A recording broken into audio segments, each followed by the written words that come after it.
All right, I've been meaning to do this one for a while. So there's a new, quote unquote, it's actually millennia old, de jour supplement that's getting a lot of outrageous claims. So, is berberine nature's Ozempic? Spoilers, no, it's not. But is it a good supplement? Sure, it's a great supplement, but that's just it. It's a supplement. So first of all, what even is berberine? The reason why I refer to berberine as an old supplement is because it's been used in Eastern medicine, specifically Chinese and Ayurvedic medicine, for millennia, for a variety of things. And it's extracted from a variety of plant sources. It's an alkaloid, so it can be found in like the bark, stems, roots and leaves of various plants. Now, in modern times, it's getting a lot of attention with some pretty bold, in my opinion, kind of out-of-pocket claims. Like, for instance, that it has comparable efficacy to the drug metformin. And then also, of course, there's the aforementioned comparison to the GLP-1 mimetic Ozempic. Now, I'm not trying to be overly critical or pedantic here, but there is usually, not always, but usually, a pretty big difference between drugs that require a medical diagnosis and a prescription versus something that you can just order from Amazon or go to GNC or Sam's Club and purchase over the counter. Now, of course, there are drugs available for purchase over the counter. I mean, nicotine and alcohol are two of many examples. And furthermore, the distinction between drug and supplement is oftentimes a legal one, not a precisely pharmacological one. However, every once in a while, some miraculous, quote-unquote, new supplement that has very robust drug-like effects, if it doesn't just have drugs in it, does come out and is available over the counter until there's a big buzz and eventually the government finds out about it and some restrictions are put on it and it gets classified as whatever. So with that said, some of these kind of almost ridiculous claims about berberine come from the fact that it is rather efficacious as far as supplements go for a couple of things. First of all, let's talk about glucose management. One thing you have to realize with the glucose control benefits of berberine is the most robust effects have been seen in people with, certain pathologies like polycystic ovarian syndrome or type 2 diabetes. In individuals with other metabolic conditions like dyslipidemia, for instance, it can also have other benefits like, reducing C-reactive protein, for instance, and, other inflammatory cytokines and other positive effects. But I want to stress the fact, folks, that these are not necessarily in healthy people that just want to lose weight. These are in people with metabolic disorders and other pathologies. So again, great supplement, particularly if you're in a disease state. However, is it a quote-unquote miracle pill for just regular people trying to lose weight? Not so much. At least not as much as social media seems to advertise. It does seem to have some marginal effect, even in healthy populations, so let's talk about some of the ways in which that might work. Prior to making this video, I've been kind of spammed with a lot of popular content involving berberine, and most of it is something to the effect of, 2 weeks of berberine, 30 days of berberine, look at all the weight loss, what berberine did to, remove belly fat, so on and so forth.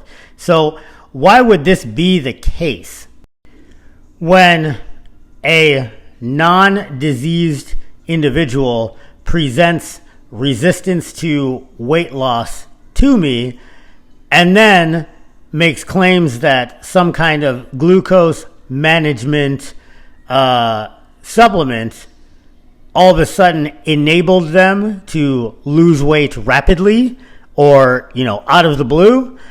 That indicates to me some measure of operator error in terms of diet.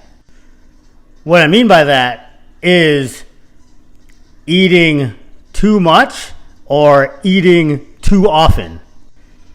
One of the main reasons why I very strongly suggest to everyone that I coach, and I do this myself, to not snack is precisely for this reason.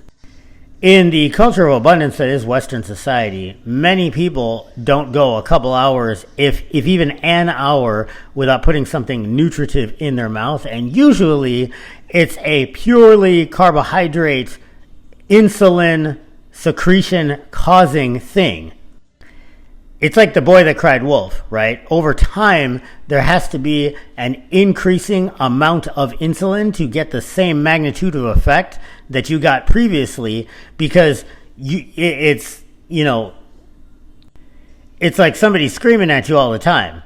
Eventually, you're just kind of not going to even be listening to what they're trying to say. It's just annoying. It's a bunch of noise in the background. This is why insulin resistance is a negative term, whereas insulin sensitivity is the state that you want to be in, where a little bit of insulin has a very robust magnitude of effect. Berberine seems to improve insulin sensitivity, and that is a good thing for sure, because many, dare I say most people in Western society are insulin resistant to some degree. It's not an on-off switch, right? Like it's graded. But again, that's a thing you can fix with, not necessarily as egregious a thing as fasting, but just take breaks between meals, go a couple hours without eating anything. Just drink water or tea or coffee. Don't snack. And then it's not a thing that you have to manage with another thing. It's just not a problem in the first place. And I get it. It's not that simple. It's like the people that say, oh yeah, it's just calories in, calories out. Like just have a deficit and you're all good. No. There's a lot that goes into it, right? There's habits, there's psychology, there's, cultural behaviors.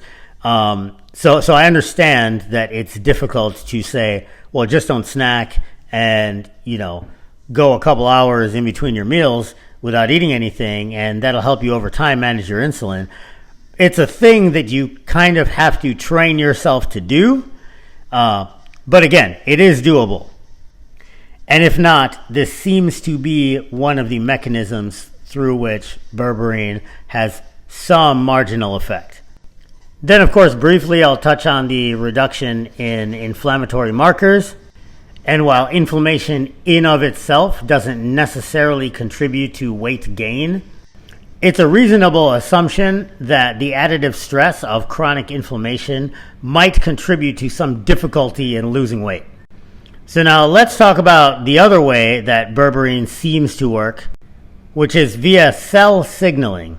So, what is this infographic? What does it have to do with cell signaling? Well, AMPK and mTOR are kind of two major cell signaling pathways via exercise, via activity.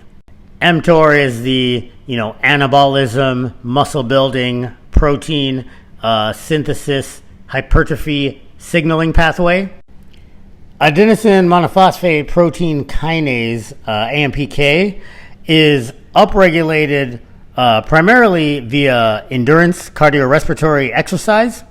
This particular signaling pathway, or the upregulation of which, seems to be a mechanism by means of which berberine confers some benefits.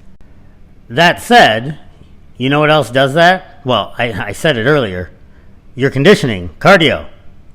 So again, for me, I don't know that I accept that it is as efficacious as some of the drugs that it claims to work as well as, and what marginal effects it does have. Not for nothing, I would rather get those just manually with dietary restriction and exercise. If anything, because they don't cost any money and they're far more reliable. Because the effects of berberine, like many supplements, seem to be somewhat inconsistent in healthy populations.